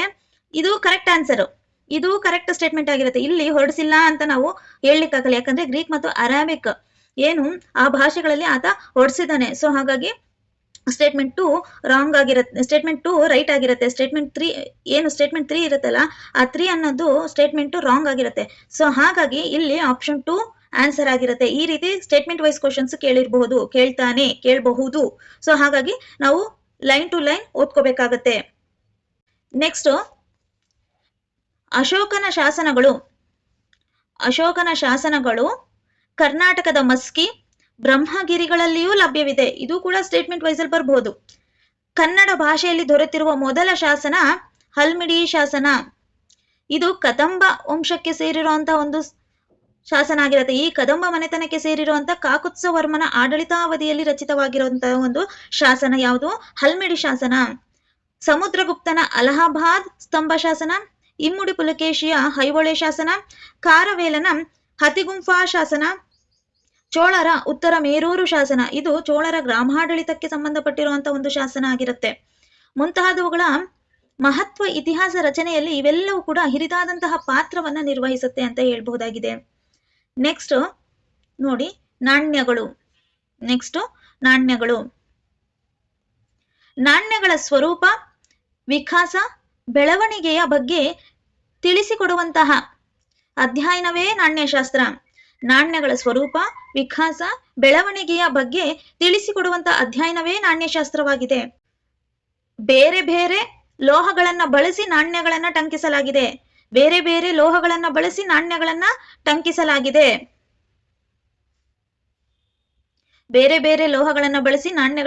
ಟಂಕಿಸಲಾಗಿದೆ. ಇವು ಚರಿತ್ರೆಯನ್ನ ರಚಿಸುವಲ್ಲಿ ಬಹಳ ಮುಖ್ಯ ಪಾತ್ರವನ್ನ ನಿರ್ವಹಿಸುತ್ತೆ. ನಾಣ್ಯಗಳ ಅಧ್ಯಯನವು ಅವುಗಳನ್ನ ಹೊರಡಿಸಿದ ರಾಜರ ಅಧಿಕಾರದ ಸಂಕೇತಗಳೂ ಆಗಿದ್ದು, ಅವರ ಕಾಲಮಾನ, ಆಗಿನ ಧರ್ಮ, ಸಂಸ್ಕೃತಿ, ಆಡಳಿತ, ಸಾಮಾಜಿಕ ಹಾಗೂ ಆರ್ಥಿಕ ಸ್ಥಿತಿಯ ಬಗ್ಗೆ ತಿಳಿಸಿಕೊಡುವಲ್ಲಿ ಸಹಾಯಕವಾಗಿವೆ. ಯಾವುದು? ನಾಣ್ಯಗಳು. ಸಮುದ್ರಗುಪ್ತನು 7 ಪ್ರಕಾರದ ಚಿನ್ನದ ನಾಣ್ಯಗಳನ್ನ ಹೊರಡಿಸಿದ್ದ. ಇದು ನೋಡಿ ತುಂಬಾ ಇಂಪಾರ್ಟೆಂಟ್ ಆಗುತ್ತೆ. ಆಮೇಲೆ ಬೆಂಗಳೂರಿನಲ್ಲಿ ರೋಮನ್ ನಾಣ್ಯಗಳು ದೊರೆತಿದ್ದು 200 ವರ್ಷ ಅಲ್ಲ, 2000 ವರ್ಷ. 2000 ವರ್ಷಗಳ ಹಿಂದೆಯೇ ರೋಮನ್ ದೇಶದೊಂದಿಗೆ ವ್ಯಾಪಾರ ಸಂಪರ್ಕ ಇತ್ತು ಅನ್ನೋದ್ರ ಬಗ್ಗೆ ಬೆಂಗಳೂರಲ್ಲಿ ದೊರೆತಿರುವಂತ ರೋಮನ್ ನಾಣ್ಯಗಳು ಹೇಳ್ತವೆ. ನೆಕ್ಸ್ಟ್, ಸ್ಮಾರಕಗಳು ಅಂತ ಅಂದ್ರೆ ಏನು? ಪ್ರಾಕ್ತನ ಆಧಾರಗಳಲ್ಲಿ ಸ್ಮಾರಕಗಳು ಅತ್ಯಂತ ಮಹತ್ವವಾದದ್ದಾಗಿದೆ. ಭಾರತದ ಸಾಂಸ್ಕೃತಿಕ ಪರಂಪರೆಯ ಜೀವಂತ ಸಾಕ್ಷಿಯಾಗಿವೆ. ಯಾವುದು? ಸ್ಮಾರಕಗಳು ಸಾಂಸ್ಕೃತಿಕ ಪರಂಪರೆಯ ಜೀವಂತ ಸಾಕ್ಷಿಗಳಾಗಿವೆ. ಉಳಿದುಕೊಂಡ ಕಟ್ಟಡಗಳನ್ನ ಸ್ಮಾರಕಗಳು ಎಂದು ಕರೆಯಬಹುದಾಗಿದೆ. ಸ್ಮಾರಕಗಳು ಅಂತ ಅಂದ್ರೆ ಏನು? ಭಾರತದ ಸಾಂಸ್ಕೃತಿಕ ಪರಂಪರೆಯ ಜೀವಂತ ಸಾಕ್ಷಿಗಳಾಗಿ ಉಳಿದುಕೊಂಡ ಕಟ್ಟಡಗಳನ್ನ ನಾವು ಸ್ಮಾರಕಗಳು ಅಂತ ಕರಿತೀವಿ. ಉದಾಹರಣೆಗೆ ದೇವಾಲಯಗಳಾಗಿರ್ಬೋದು, ಬಸದಿಗಳಾಗಿರ್ಬೋದು, ಚೈತ್ಯಾಲಯಗಳು, ಸ್ತೂಪ, ಅರಮನೆ, ಕೋಟೆ, ಮೂರ್ತಿ ಶಿಲ್ಪ ಮುಂತಾದವುಗಳನ್ನ ನಾವು ಸ್ಮಾರಕಗಳು ಅಂತ ಕರಿತೀವಿ. ಸ್ಮಾರಕಗಳು ಎಂದರೇನು? ಉದಾಹರಣೆ ಕೊಡಿ, ಅಥವಾ ಉದಾಹರಣೆ ಸಹಿತ ಸ್ಮಾರಕಗಳು ಎಂದರೇನು ತಿಳಿಸಿ. ಇವು ಆಯಾ ಕಾಲಘಟ್ಟದ ಸಾಮಾಜಿಕ, ಆರ್ಥಿಕ, ರಾಜಕೀಯ, ಧಾರ್ಮಿಕ ಸ್ಥಿತಿಗತಿಗಳ, ತಂತ್ರಜ್ಞಾನ ಮುಂತಾದ ವಿಷಯಗಳ ಬಗ್ಗೆ ತಿಳಿದುಕೊಳ್ಳುವಲ್ಲಿ ಸಹಾಯಕವಾಗಿವೆ. ಯಾವುದು? ಸ್ಮಾರಕಗಳು. ಅಶೋಕನ ಸ್ತಂಭಗಳಾಗಿರ್ಬೋದು, ಅಜಂತ, ಎಲ್ಲೋರ, ಎಲಿಫೆಂಟಾ ಗುಹೆಗಳ ಶಿಲ್ಪಗಳು, ಬಾದಾಮಿ, ಐಹೊಳೆ, ಪಟ್ಟದಕಲ್ಲು ಇಲ್ಲಿನ ಸ್ಮಾರಕಗಳಾಗಿವೆ. ಭಾರತದ ಭವ್ಯ ಪರಂಪರೆಯ ಕುರುಹುಗಳಾಗಿವೆ ಸ್ಮಾರಕಗಳು. ಮೆಹರೋಲಿಯ ಉಕ್ಕಿನ ಸ್ತಂಭ ಮತ್ತು ವಿಜಯಪುರದ ಗೋಳುಗುಮ್ಮಟದ ಪಿಸುಮಾತಿನ ಮೊಗಸಾಲೆ ಆ ಕಾಲಘಟ್ಟದ ವಿಜ್ಞಾನ ಮತ್ತು ತಂತ್ರಜ್ಞಾನದ ಪ್ರಬುದ್ಧತೆಗೆ ಸಾಕ್ಷಿಗಳಾಗಿವೆ. ವಿಜಯಪುರದ ಗೋಲುಗುಮ್ಮಟ, ಆಗ್ರಾದ ತಾಜ್ ಮಹಲ್ ಮುಂತಾದ ಕೆಲವು ಸ್ಮಾರಕಗಳಾಗಿರದೆ ಅಂದಿನ ಕಾಲಘಟ್ಟದ ಸೃಜನಶೀಲತೆ, ತಾಂತ್ರಿಕತೆ ಮತ್ತು ವೈಜ್ಞಾನಿಕ ತಿಳುವಳಿಕೆಗಳ ಬಗ್ಗೆ ಬೆಳಕು ಚೆಲ್ಲುತ್ತವೆ. ಈ ಸ್ಮಾರಕಗಳು ಅಂತ ಅಂದ್ರೆ ಭಾರತದ ಸಾಂಸ್ಕೃತಿಕ ಪರಂಪರೆ ಏನಿದೆ ಅವುಗಳಿಗೆ ಜೀವಂತ ಸಾಕ್ಷಿಯಾಗಿ ಉಳ್ಕೊಂಡಿರುವಂತ ಒಂದು ಕಟ್ಟಡಗಳು ಅಂತ ಅಂದ್ರೆ ನಾವು ಅದನ್ನ ಸ್ಮಾರಕಗಳು ಅಂತ ಕರಿತೀವಿ. ಈ ಸ್ಮಾರಕಗಳು ಅಂತ ಅಂದ್ರೆ ದೇವಾಲಯಗಳಾಗಿರ್ಬೋದು, ಚೈತ್ಯಾಲಯಗಳು, ಸ್ತೂಪಗಳು, ಅರಮನೆಗಳು, ಕೋಟೆಗಳು, ಇವುಗಳನ್ನ ನಾವು ಏನಂತ ಕರಿತೀವಿ? ಸ್ಮಾರಕಗಳು ಅಂತ ಕರಿತೀವಿ. ಈ ಒಂದು ಸ್ಮಾರಕಗಳು ಆ ಕಾಲಘಟ್ಟದಲ್ಲಿ ಏನಿತ್ತು, ಅವುಗಳ ಒಂದು ಸಾಮಾಜಿಕ ವ್ಯವಸ್ಥೆ ಹೇಗಿತ್ತು, ಧಾರ್ಮಿಕ ರಾಜಕೀಯ ವ್ಯವಸ್ಥೆ ಹೇಗಿತ್ತು, ಹಾಗಿನ ತಂತ್ರಜ್ಞಾನ ಹೇಗಿದ್ದವು ಅನ್ನೋದ್ರ ಬಗ್ಗೆ ಮಾಹಿತಿಯನ್ನು ಕೊಡೋದಕ್ಕೆ ಸ್ಮಾರಕಗಳು ಬಹಳ ಮುಖ್ಯ ಪಾತ್ರವನ್ನ ನಿರ್ವಹಿಸುತ್ತವೆ. ಅದಕ್ಕೆ ಬೆಸ್ಟ್ ಎಕ್ಸಾಂಪಲ್ ಅಂದ್ರೆ ವಿಜಯಪುರದಲ್ಲಿರುವಂತಹ ಗೋಲ್ ಗುಮ್ಮಟ. ಅದು ಪಿಸು ಮಾತಿನ ಮೊಗಸಾಲೆಯ ಆಗಿದೆ. ಅಂದ್ರೆ ಅದು ಆ ಕಾಲದ ವಿಜ್ಞಾನ ತಂತ್ರಜ್ಞಾನ ಪ್ರಬುದ್ಧತೆ ಹೇಗಿತ್ತು ಅನ್ನೋದಕ್ಕೆ ಸಾಕ್ಷಿಗಳಾಗಿವೆ. ಅದಾದ್ಮೇಲೆ ತಾಜ್ ಮಹಲ್. ಇವತ್ತಿಗೂ ತಾಜ್ ಮಹಲ್ ಒಂದು ಉತ್ತಮವಾದಂತಹ ಒಂದು ಕಟ್ಟಡ ಅನ್ನೋದಕ್ಕೆ ಎರಡು ಮಾತಿಲ್ಲ. ಅದು ಆ ಒಂದು ಸೃಜನಶೀಲತೆ ಹೇಗಿತ್ತು, ಆ ಕಾಲದಲ್ಲಿ ತಾಂತ್ರಿಕತೆ ಹೇಗಿತ್ತು, ವೈಜ್ಞಾನಿಕ ತಿಳುವಳಿಕೆ ಆ ಕಾಲದಲ್ಲಿ ಹೇಗಿತ್ತು ಅನ್ನೋದಕ್ಕೆ ಈ ಸ್ಮಾರಕಗಳು ನಮ್ಗೆ ಬಹಳ ಮುಖ್ಯ ಪಾತ್ರವನ್ನ ನಿರ್ವಹಿಸುತ್ತೆ. ನೆಕ್ಸ್ಟ್ ಭೂ ಉತ್ಖನನಗಳು. ನೆಕ್ಸ್ಟ್ ಭೂ ಉತ್ಖನನ. ಭೂ ಉತ್ಖನನ ಅಂತಂದ್ರೆ ಏನು? ಭೂಮಿಯಲ್ಲಿ ಹುದುಗಿ ಹೋಗಿರುವಂತಹ ಅವಶೇಷಗಳನ್ನ ವೈಜ್ಞಾನಿಕ ಕ್ರಮಗತಿಯಲ್ಲಿ ಅಗೆದು ತೆಗೆಯುವುದೇ ಭೂ ಉತ್ಖನನವಾಗಿದೆ. ಇಲ್ಲಿ ನೋಡಿ, ಭೂ ಉತ್ಖನನ ಅಂತಂದ್ರೆ ಇಲ್ಲಿ ನೋಡಿ, ಈ ಒಂದು ಏನಿದೆ ಭೂಮಿಯಲ್ಲಿ ಅಗಿದು ತೆಗೆಯೋದು. ಈಗ ಭೂಮಿಯಲ್ಲಿ ಅಗಿಯೋದು ಅಂತ ಅಂದ್ರೆ ಹೋಗಿ JCB ತಗೊಂಡು ಅಗಿದು ತಗೊಳ್ಳೋದು ಅಂತದಲ್ಲ ನೋಡಿ. ಇಲ್ಲಿ ತುಂಬಾ ಸೂಕ್ಷ್ಮವಾಗಿ ಅಗಿಬೇಕಾಗತ್ತೆ. ಯಾಕಂದ್ರೆ ಅಲ್ಲಿ ದೊರೆತಿರುವಂತಹ ಅವಶೇಷಗಳಿಗೆ ಯಾವುದೇ ರೀತಿಯಾದಂತಹ ಹಾನಿ ಆಗ್ಬಾರ್ದು. ಸೊ ಹಾಗಾಗಿ ಮನುಷ್ಯನೇ ತನ್ನ ಕೈಯಿಂದ ಅತ್ಯಂತ ಸೂಕ್ಷ್ಮವಾಗಿ ಆತ ಅದನ್ನ ಕೊರ್ದು ಅಲ್ಲಿನ ಅವಶೇಷಗಳನ್ನ ಮೇಲೆತ್ತುತ್ತಾನೆ. ಅದಕ್ಕೆ ನಾವು ಭೂ ಉತ್ಖನನ ಅಂತ ಕರಿತೀವಿ. ಭೂಮಿಯಲ್ಲಿ ಹುದುಗಿ ಹೋಗಿರುವಂತಹ ಅವಶೇಷಗಳು ಏನಿದೆ, ಭೂಮಿಯಲ್ಲಿ ಹುದುಗಿ ಹೋಗಿರುವಂತಹ ಅವಶೇಷಗಳನ್ನ ವೈಜ್ಞಾನಿಕ ಕ್ರಮಗತಿಯಲ್ಲಿ ತೆಗೆಯುವುದನ್ನ ನಾವು ಭೂ ಉತ್ಖನನ ಅಂತ ಕರಿತೀವಿ. ಉದಾಹರಣೆಗೆ ಬಿಂಬೆಟ್ಕವನ್ನು ಸಮೇತ ನಾವೇನ ಭೂ ಉತ್ಖನನದ ಮೂಲಕ ತೆಗೆದಿರುವಂತಹ ಒಂದು ಸ್ಥಳ ಆಗಿದೆ. ಆಮೇಲೆ ಸಂಗನಕಲ್ಲು ಮುಂತಾದ ಕಡೆಗಳಲ್ಲಿ ನಡೆಸಿದ ಭೂ ಉತ್ಖನನಗಳಿಂದಾಗಿ ಶಿಲಾಯುಗದ ಸಂಸ್ಕೃತಿಯ ಇತಿಹಾಸ ಮತ್ತು ಹರಪ್ಪ, ಮೆಹೆಂಜೋದಾರ ಮುಂತಾದ ಕಡೆಗಳಲ್ಲಿ ನಡೆಸಿದಂತಹ ಭೂ ಉತ್ಖನನಗಳಲ್ಲಿ ದೊರೆತಂತ ಅವಶೇಷಗಳಿಂದ ಸಿಂಧೂ ನಾಗರಿಕತೆಯ ಇತಿಹಾಸವನ್ನ ಪುನರ್ರಚಿಸಬಹುದಾಗಿದೆ. ಈ ಭೂ ಉತ್ಖನನದಿಂದನೇ ನಮಗೆ ಸಿಂಧೂ ನಾಗರಿಕತೆ ಇತ್ತು ನಮ್ಮ ದೇಶದಲ್ಲಿ ಅನ್ನೋದ್ರ ಬಗ್ಗೆ ಮಾಹಿತಿ ದೊರೆಯುವಂತದ್ದಾಗಿದೆ. ನೆಕ್ಸ್ಟ್ ಮೌಖಿಕ ಆಧಾರಗಳು ಹಾಗೂ ಐತಿಹ್ಯಗಳು ಏನು ಹಾಗಂದ್ರೆ ಅನ್ನೋದ್ರ ನೋಡೋದಾದ್ರೆ, ನೀವಿಲ್ಲಿ ನೋಡ್ತಿರ್ಬೋದು, ಮೌಖಿಕ ಪರಂಪರೆಯು ಮಾನವ ಸಮಾಜದ ನೆನಪುಗಳ ಚರಿತ್ರೆಯೂ ಹೌದು. ಇಂದು ಭಾರತದ ಬಹುಮುಖಿ ಪರಂಪರೆಯನ್ನ ಅರ್ಥ ಮಾಡಿಕೊಳ್ಳಲು ಮೌಖಿಕ ಆಕಾರಗಳನ್ನ ಬಳಸಿಕೊಳ್ಳಲಾಗುತ್ತಿದೆ. ಈಗ ಏನಿದೆ ಭಾರತದ ಒಂದು ಬಹುಮುಖ ಪರಂಪರೆಯನ್ನ ಅರ್ಥವನ್ನ ಮಾಡ್ಕೊಳ್ಳೋದಕ್ಕೆ ನಮ್ಗೆ ಯಾವುದು ಮೌಖಿಕ ಆಧಾರಗಳು ಬಹಳ ಮುಖ್ಯ ಪಾತ್ರವನ್ನ ನಿರ್ವಹಿಸುತ್ತೆ. ಅನಾದಿ ಕಾಲದಿಂದಲೂ ಮಾನವನು ತನ್ನ ಅನುಭವಗಳ ಹಾಗೂ ನೆನಪುಗಳನ್ನ ಹಾಡುಗಳು, ಕಾವ್ಯಗಳು, ಲಾವಣಿಗಳ ರೂಪದಲ್ಲಿ ಮೌಖಿಕವಾಗಿ ತಲೆಮಾರಿನಿಂದ ತಲೆಮಾರಿನಿಗೆ ಉಳಿಸಿಕೊಂಡು ಬಂದಿದ್ದಾನೆ. ಈ ಒಂದು ತಲೆಮಾರಿಂದ ತಲೆಮಾರಿಗೆ ಹಾಡುಗಳ ಮುಖಾಂತರ ಆಗಿರ್ಬೋದು, ಲಾವಣಿಗಳ ಮುಖಾಂತರ ಆಗಿರ್ಬೋದು, ಕಾವ್ಯಗಳ ಮುಖಾಂತರ ಅವನ ಅನುಭವಗಳನ್ನ, ನೆನಪುಗಳನ್ನ ಹೇಳ್ಕೊಂತ ಬಂದಿರೋದನ್ನ ನಾವು ಮೌಖಿಕ ಆಧಾರಗಳು ಅಂತ ಕರಿತೀವಿ. ಈ ಮೌಖಿಕ ಸಾಹಿತ್ಯವು ಸ್ಥಳೀಯ ಇತಿಹಾಸವನ್ನ ತಿಳಿಯಲು ಸಹಾಯಕವಾಗಿದೆ. ಮೌಖಿಕ ಸಾಹಿತ್ಯಗಳು ಏನು ಅಂದ್ರೆ ಸ್ಥಳೀಯ ಇತಿಹಾಸವನ್ನ ತಿಳ್ಕೊಳ್ಳೋದಕ್ಕೆ ತುಂಬಾ ಇಂಪಾರ್ಟೆಂಟ್, ತುಂಬಾ ಸಹಾಯಕವಾಗಿವೆ.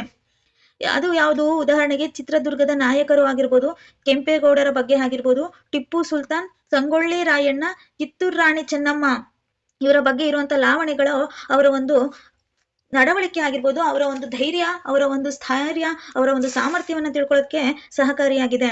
ಹಾಗೆ ಸಿಂಧೂರ ಲಕ್ಷ್ಮಣ ಅವರ ಬಗ್ಗೆ ಮತ್ತೆ ಮೆಡೋಸ್ ಟೇಲರ್ ಮುಂತಾದವರ ಬಗ್ಗೆ ವಿಪುಲ ಮೌಖಿಕ ಸಾಹಿತ್ಯಗಳು ಇರೋದನ್ನ ನಾವು ಕಾಣಬಹುದಾಗಿದೆ.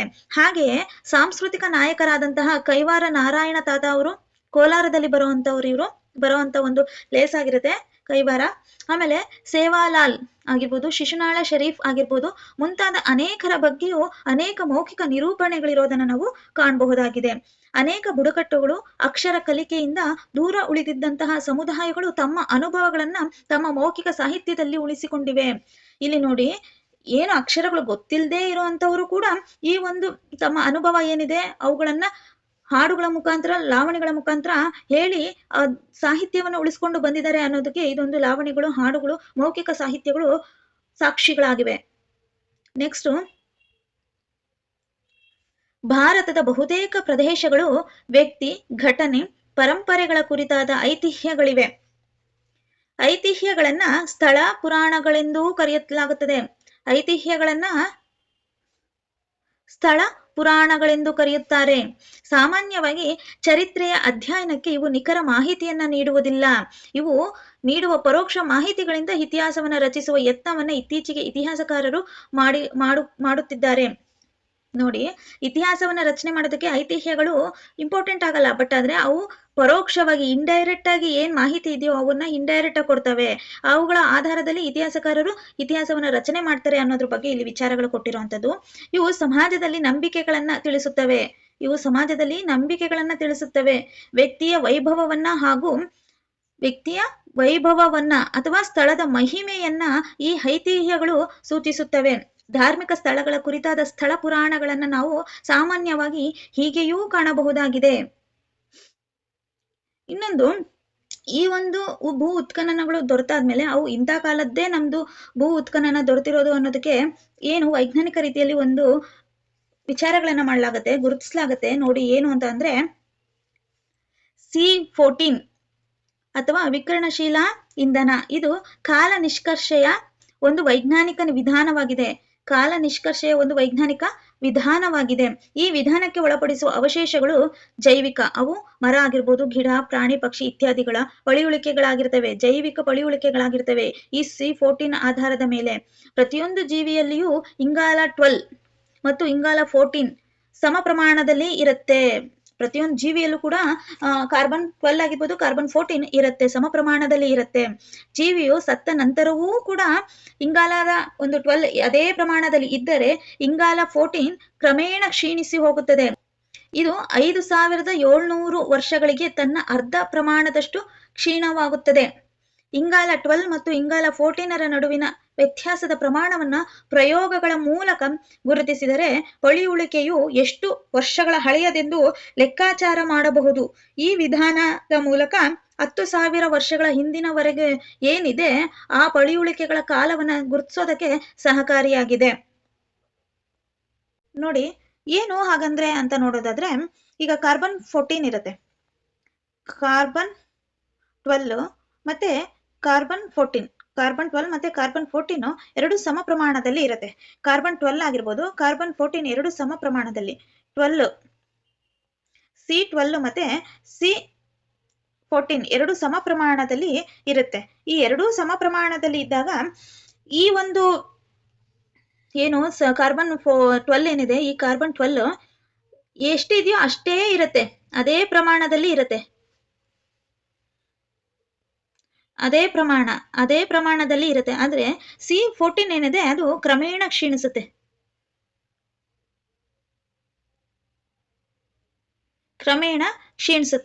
ಆದ್ರೆ ಇದು ಎಷ್ಟು ವರ್ಷಕ್ಕೆ ಕ್ಷೀಣಿಸುತ್ತೆ ಅಂದ್ರೆ 5700 ವರ್ಷಗಳಿಗೆ 50% ಕ್ಷೀಣಿಸುತ್ತೆ, ಅರ್ಧದಷ್ಟು ಕ್ಷೀಣಿಸುತ್ತೆ. ಇವಾಗ C14 100% ಇತ್ತು ಅಂತ ಅನ್ಕೊಳ್ಳಿ, ಅದು ಕ್ರಮೇಣ ಕ್ಷೀಣಿಸ್ತಾ ಹೋಗುತ್ತೆ. ಎಷ್ಟು ಅಂದ್ರೆ 5700 ವರ್ಷಕ್ಕೆ 50%, ಅರ್ಧದಷ್ಟು ಕ್ಷೀಣಿಸುತ್ತಾ ಹೋಗುತ್ತೆ. ಈ ಒಂದು C12 ಆಗಿರ್ಬೋದು, ಈ ಒಂದು C12 ಮತ್ತೆ C14 ಇವೆರಡೂ ಕೂಡ ಈ ಒಂದು ಪಳಿಯುಳಿಕೆಗಳ ಆಧಾರದ ಮೇಲೆ ಸಮ ಪ್ರಮಾಣ ಎಷ್ಟಿದೆ, ಇದರ ವ್ಯತ್ಯಾಸಗಳು ಎಷ್ಟಿದೆ ಅಂತ ನೋಡ್ಕೊಂಡು ಪ್ರಯೋಗಗಳನ್ನ ಮಾಡುವುದರ ಮೂಲಕ ಈ ಪಳಿಯುಳಿಕೆಗಳು ಎಷ್ಟು ಕಾಲದ ಹಳೇದಾದವು ಅನ್ನೋದ್ರ ಬಗ್ಗೆ ತಿಳ್ಕೊಳ್ಳೋದಕ್ಕೆ ಈ ಒಂದು C14 ಆಗಿರ್ಬೋದು, C12ಗಳು ತುಂಬಾ ಇಂಪಾರ್ಟೆಂಟ್ ಆಗಿರುತ್ತೆ. ಇವು 10,000 ವರ್ಷಗಳ ಹಿಂದಿನ ಪಳಿಯುಳಿಕೆಗಳ ಕಾಲವನ್ನ ತಿಳ್ಕೊಳ್ಳೋದಕ್ಕೆ ಈ ಒಂದು ವೈಜ್ಞಾನಿಕ ವಿಧಾನಗಳು ತುಂಬಾ ಇಂಪಾರ್ಟೆಂಟ್ ಆಗ್ತವೆ. ಈ ವೈಜ್ಞಾನಿಕ ವಿಧಾನದ ಆಧಾರದ ಮೇಲೆ ನಾವು ಎಷ್ಟು ಹಳೆಯದಾದಂತಹ ಪಳಿಯುಳಿಕೆ ಇದು ಅನ್ನೋದ್ರ ಬಗ್ಗೆ ತಿಳ್ಕೋಬಹುದಾಗಿದೆ ಅನ್ನೋದು ಇಲ್ಲಿ ಕೊಟ್ಟಿದ್ದಾರೆ. ನೆಕ್ಸ್ಟ್ ಅಭ್ಯಾಸ ಪ್ರಶ್ನೆಗಳನ್ನ ನೋಡ್ತಾ ಬರೋಣ. ಸಾಹಿತ್ಯಿಕ ಆಧಾರಗಳಲ್ಲಿ ಡ್ಯಾಶ್ ಮತ್ತು ಡ್ಯಾಶ್ ಎಂಬ 2 ವಿಧಗಳಿವೆ. ಯಾವ್ದ್ಯಾವ್ದು? ಸಾಹಿತ್ಯಿಕ ಆಧಾರಗಳಲ್ಲಿ ದೇಶೀಯ ಮತ್ತು ವಿದೇಶೀಯ ಆಧಾರಗಳು ಇವೆ ಅನ್ನೋದು ನೋಡಬಹುದಾಗಿದೆ. ಮತ್ತೆ ಅಶ್ವಘೋಷನ ಡ್ಯಾಶು ಸಾಹಿತ್ಯಿಕ ಆಧಾರ ಅಶ್ವಘೋಷನ ಬುದ್ಧ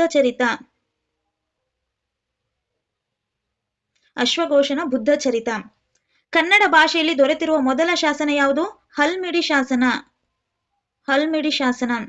ಶಾಸನ ಕನ್ನಡದಲ್ಲಿ ದೊರೆತಿರುವಂತಹ ಮೊದಲ ಶಾಸನ ಆಗಿದೆ. ನೆಕ್ಸ್ಟ್ ಪ್ರಶ್ನೆಗಳನ್ನ ನೋಡೋಣ. ಆಧಾರಗಳು ಎಂದರೇನು? ಇತಿಹಾಸಕ್ಕೆ ಸಂಬಂಧಿಸಿದ ದೇಶೀಯ ಮತ್ತು ವಿದೇಶಿಯ ಸಾಹಿತ್ಯಿಕ ಆಧಾರಗಳಿಗೆ ಎರಡೆರಡು ಉದಾಹರಣೆಗಳನ್ನ ಕೊಡಿ. ನಾಣ್ಯಶಾಸ್ತ್ರಗಳು ಎಂದರೇನು? ಪ್ರಾಕ್ತನ ಆಧಾರಗಳು ಎಂದರೇನು? ಉದಾಹರಣೆ ಸಹಿತ ವಿವರಿಸಿ. ಮೌಖಿಕ ಆಕಾರಗಳು ಸ್ಥಳೀಯ ಇತಿಹಾಸವನ್ನ ತಿಳಿಯಲು ಹೇಗೆ ಸಹಕಾರಿಯಾಗಿವೆ ಅಂತ ವಿವರಿಸಿ ಅಂತ ಕೇಳಿದರೆ ಇದಕ್ಕೆ ಉತ್ತರಗಳನ್ನ ನೋಡ್ತಾ ಹೋಗೋಣ.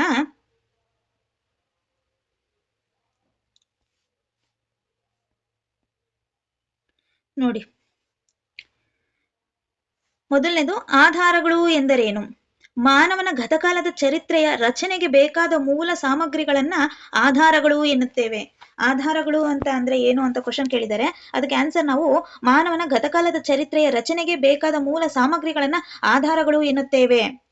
ಇವುಗಳು ಆಯಾ ಕಾಲಮಾನದ ಬದುಕಿನ ವಿವಿಧ ಆಯಾಮಗಳ ಬಗೆಗೆ ವಿವರಗಳನ್ನ ನೀಡುತ್ತವೆ.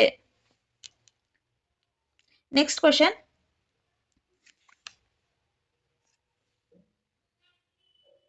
ನೆಕ್ಸ್ಟ್ ಸೆಕೆಂಡ್ ಕ್ವಶನ್ ಏನ್ ಕೊಟ್ಟಿದ್ದಾರೆ ಅಂತ ನೋಡೋದಾದ್ರೆ ನೋಡಿ, ನೀವು ಇಲ್ಲಿ ನೋಡ್ತಿರಬಹುದು, ಇತಿಹಾಸಕ್ಕೆ ಸಂಬಂಧಿಸಿದ ದೇಶೀಯ ಮತ್ತು ವಿದೇಶಿಯ ಸಾಹಿತ್ಯಿಕ ಆಧಾರಗಳಿಗೆ ಎರಡೆರಡು ಉದಾಹರಣೆಗಳನ್ನ ಕೊಡಿ. ಏನು ದೇಶೀಯ ವಿದೇಶಿಯ ಸಾಹಿತ್ಯ ಅಂತ ಅಂದ್ರೆ ನೋಡಿ, ಆನ್ಸರ್ ಇದೆ, ಭಾರತೀಯರಿಂದನೇ ರಚಿತವಾಗಿರುವಂತಹ ಸಾಹಿತ್ಯವನ್ನ ದೇಶೀಯ ಸಾಹಿತ್ಯ ಎಂದು ಕರೆಯಲಾಗುತ್ತದೆ. ಉದಾಹರಣೆಗೆ ಬಾಣಭಟ್ಟನ ಹರ್ಷಚರಿತ, ಹಾಲನ ಗತಾಸಪ್ತಸತಿ, ಹಾಗೆ ವಿಶಾಖದತ್ತನ ಮುದ್ರಾ ರಾಕ್ಷಸ, ಕಲ್ಲಣನ ರಾಜತರಂಗಿಣಿ, ಅಶ್ವಘೋಷನ ಬುದ್ಧಚರಿತ, ಕೌಟಿಲ್ಯನ ಅರ್ಥಶಾಸ್ತ್ರ, ಚಾಂದ್ ಬರ್ದಾಯಿ ಬರ್ದಿರುವಂತ ಪೃಥ್ವಿರಾಜ್ ರಾಸೋ.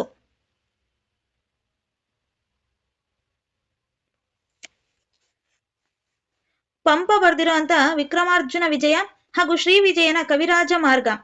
ಹಾಗೆ ಸಂಗಮ್ ಸಾಹಿತ್ಯಗಳು ಕೂಡ ದೇಶೀಯ ಸಾಹಿತ್ಯಗಳಿಗೆ ಬರುವಂತದ್ದು. ಬೌದ್ಧ ಸಾಹಿತ್ಯಗಳಾದ ತ್ರಿಪಿಟಕಗಳು ಕೂಡ ಈ ಒಂದು ದೇಶೀಯ ಸಾಹಿತ್ಯಗಳಿಗೆ ಬರುವಂತದ್ದಾಗಿದೆ. ನೆಕ್ಸ್ಟ್ ವಿದೇಶಿಯ ಸಾಹಿತ್ಯ ಅಂತ ಅಂದ್ರೆ ವಿದೇಶಿಯ ಬರಹಗಾರರು, ಪ್ರವಾಸಿಗರು, ವಿದ್ವಾಂಸರು ರಚಿಸಿರುವಂತಹ ಗ್ರಂಥಗಳನ್ನ ವಿದೇಶಿಯ ಸಾಹಿತ್ಯಗಳು ಎಂದು ಕರೆಯುತ್ತೇವೆ. ವಿದೇಶಿಯ ಸಾಹಿತ್ಯಕ್ಕೆ ಉದಾಹರಣೆಗಳು ಮೆಗಸ್ಥಾನಿಸ್ನ ಹಿಂಡಿಕಾ, ಫಾಯಿಯನ ಗೋಕೋಕಿ ಹಾಗೂ ಹುಯೆನ್ ಸ್ಯಾಂಗ್ನ ಸಿಯುಕಿ, ಜಿಯಾವುದ್ದೀನ್ ಭರಾನಿ ಬರೆದಿರುವಂತಹ ತಾರಿಕ್ ಇ ಫಿರೋಜ್ ಶಾಹಿ. ಏನಕ್ಕೆ ಎರಡೆರಡು ಉದಾಹರಣೆ ಕೇಳಿದ್ದಾರೆ, ಬಟ್ ನಾನು ಎಲ್ಲವನ್ನ ಕೊಟ್ಟಿದ್ದೀನಿ, ಪಠ್ಯ ಪುಸ್ತಕದಲ್ಲಿರೋ ಹಾಗೆ ಎಲ್ಲವನ್ನ ಕೊಟ್ಟಿದ್ದೀನಿ. ಯಾಕೆ ಅಂತ ಅಂದ್ರೆ ನೋಡಿ, ಸ್ಟೇಟ್ಮೆಂಟ್ ವೈಸ್ ಕ್ವಶನ್ಸ್ ಈಗ ರೈಸ್ ಆಗ್ತಿರೋದು ನಿಮ್ಗೆಲ್ಲ ಗೊತ್ತಿರುವಂತ ವಿಚಾರ. ಸ್ಟೇಟ್ಮೆಂಟ್ ವೈಸ್ ಕ್ವಶನ್ ಕೇಳಬಹುದು. ಹಾಲನ್ನು ಬರ್ದಿರುವಂತ ಗದಾ ಸಪ್ತಶತ ಅನ್ನುವಂಥದ್ದು ಹಾಲನ್ನು ಬರ್ದಿಲ್ವಾ, ಹಾಗೆ ಹಾಲನ್ನು ಬರ್ದಿರುವಂತ ಮುದ್ರಾ ರಾಕ್ಷಸ, ಹಾಗೆ ಈ ರೀತಿ ಸ್ಟೇಟ್ಮೆಂಟ್ ವೈಸ್ ಕೇಳ್ತಾರೆ. ಅದಕ್ಕೆ ಸರಿಯಾದ ಉತ್ತರ ಯಾವುದು, ರಾಂಗ್ ಉತ್ತರ ಯಾವುದು ಅಂತ ನಮ್ಗೆ ಗೊತ್ತಾಗ್ಬೇಕಂತ ಅಂದ್ರೆ ನಾವು ಇವೆಲ್ಲವುಗಳ ಅಧ್ಯಯನ ನಮ್ಗೆ ಗೊತ್ತಿರ್ಬೇಕಾಗತ್ತೆ. ಎಲ್ಲವುಗಳ ಅಧ್ಯಯನವನ್ನ ನಾವು ಮಾಡ್ತಾ ಇರ್ಬೇಕು, ಆಗ ಮಾತ್ರ ನಮಗೆ ಗೊತ್ತಾಗುತ್ತೆ. ಹಾಗೆ ಸ್ಟೇಟ್ಮೆಂಟ್ ವೈಸ್ ಕ್ವಶನ್ಸ್ ಜೊತೆಗೆ ಹೊಂದಿಸಿ ಬರೀರಿ ಕ್ವಶನ್ಸ್ ಕೂಡ ಕೊಡ್ತಾನೆ. ಹಾಗಾಗಿ ನಾವು ಈ ರೀತಿ ನಾವು ಓದೋದ್ರಿಂದ ನಮಗೆ ಯಾವ ರೀತಿಯಲ್ಲಿ ಕ್ವಶನ್ಸ್ ಕೇಳಿದ್ರು ಕೂಡ ನಾವು ಬರೆಯುವಂತ ಚಾನ್ಸಸ್ ಇರುತ್ತೆ. ಸೊ ಹಾಗಾಗಿ ಎಲ್ಲವನ್ನ ತಿಳ್ಕೊಬೇಕಾಗತ್ತೆ. ನೆಕ್ಸ್ಟ್ ಮೂರನೇ ಕ್ವಶನ್ ಏನು, ನಾಣ್ಯಶಾಸ್ತ್ರ ಎಂದರೇನು? ನಾಣ್ಯಗಳ ಸ್ವರೂಪ, ವಿಕಾಸ ಹಾಗೂ ಬೆಳವಣಿಗೆ ಬಗ್ಗೆ ತಿಳಿದುಕೊಡುವಂತಹ ಅಧ್ಯಯನವನ್ನ ನಾವು ನಾಣ್ಯಶಾಸ್ತ್ರ ಅಂತ ಕರಿತೀವಿ. ನಾಣ್ಯಶಾಸ್ತ್ರ ಅಂದ್ರೇನು? ನಾಣ್ಯಗಳ ಸ್ವರೂಪ, ವಿಕಾಸ, ಬೆಳವಣಿಗೆ ಬಗ್ಗೆ ತಿಳಿದುಕೊಡುವಂತಹ ಅಧ್ಯಯನವನ್ನ ನಾವು ಏನಂತೀವಿ, ನಾಣ್ಯಶಾಸ್ತ್ರ ಅಂತ ಕರಿತೀವಿ. ಬೇರೆ ಬೇರೆ ಲೋಹಗಳನ್ನ ಬಳಸಿ ನಾಣ್ಯಗಳನ್ನ ಟಂಕಿಸಲಾಗುತ್ತದೆ. ಚರಿತ್ರೆಯನ್ನ ರಚಿಸುವಲ್ಲಿ ಬಹುಮುಖ್ಯ ಪಾತ್ರವನ್ನ ವಹಿಸುತ್ತದೆ ನಾಣ್ಯಗಳು. ಈ ನಾಣ್ಯಗಳು ಅವುಗಳನ್ನ ಹೊರಡಿಸಿದ ರಾಜರ ಅಧಿಕಾರದ ಸಂಕೇತಗಳೂ ಆಗಿದ್ದು, ಅವರ ಕಾಲಮಾನ, ಆಗಿನ ಧರ್ಮ, ಸಂಸ್ಕೃತಿ, ಆಡಳಿತ, ಸಾಮಾಜಿಕ ಹಾಗೂ ಆರ್ಥಿಕ ಸ್ಥಿತಿಯ ಬಗ್ಗೆ ತಿಳಿದುಕೊಳ್ಳುವಲ್ಲಿ ಈ ಒಂದು ನಾಣ್ಯಶಾಸ್ತ್ರ ಬಹಳ ಮುಖ್ಯ ಪಾತ್ರವನ್ನ ನಿರ್ವಹಿಸುತ್ತೆ. ಈ ನಾಣ್ಯಗಳು ಉದಾಹರಣೆಗೆ ಸಮುದ್ರಗುಪ್ತನ 7 ಪ್ರಕಾರದ ನಾಣ್ಯಗಳು. ಸಮುದ್ರಗುಪ್ತ ಹೊರಡಿಸಿರುವಂತದ್ದು ನಾಣ್ಯಗಳಲ್ಲಿ ಆತ ವೀಣೆಯನ್ನ ಹೊರಡಿಸಿದಾನೆ. ಹಾಗಾಗಿ ಆತ ಅವನು ಸಂಗೀತ ಪ್ರಿಯನಾಗಿದ್ದ ಅನ್ನೋದು ನಮ್ಗೆ ತಿಳಿದು ಬರುತ್ತೆ. ಹಾಗೆ ರೋಮನ್ ನಾಣ್ಯಗಳು ಬೆಂಗಳೂರಿನಲ್ಲಿ ದೊರೆತಿರೋದ್ರಿಂದ ಆಗಿನ ಕಾಲದಲ್ಲಿ ಬೆಂಗಳೂರಿನಲ್ಲಿ ವಾಸಿಸುತ್ತಿದ್ದ ಜನಗಳಿಗೂ ಹಾಗೂ ರೋಮನ್ನರಿಗೂ ಒಂದು ವ್ಯವಹಾರ ಇತ್ತು ಎಂದು ಇದರಿಂದ ನಮ್ಗೆ ಸಾಬೀತಾಗುತ್ತದೆ. ಸೊ ನೆಕ್ಸ್ಟ್, ಪ್ರಾಕ್ತನ ಆಧಾರಗಳು ಎಂದರೇನು? ಉದಾಹರಣೆ ಸಹಿತ ವಿವರಿಸಿ.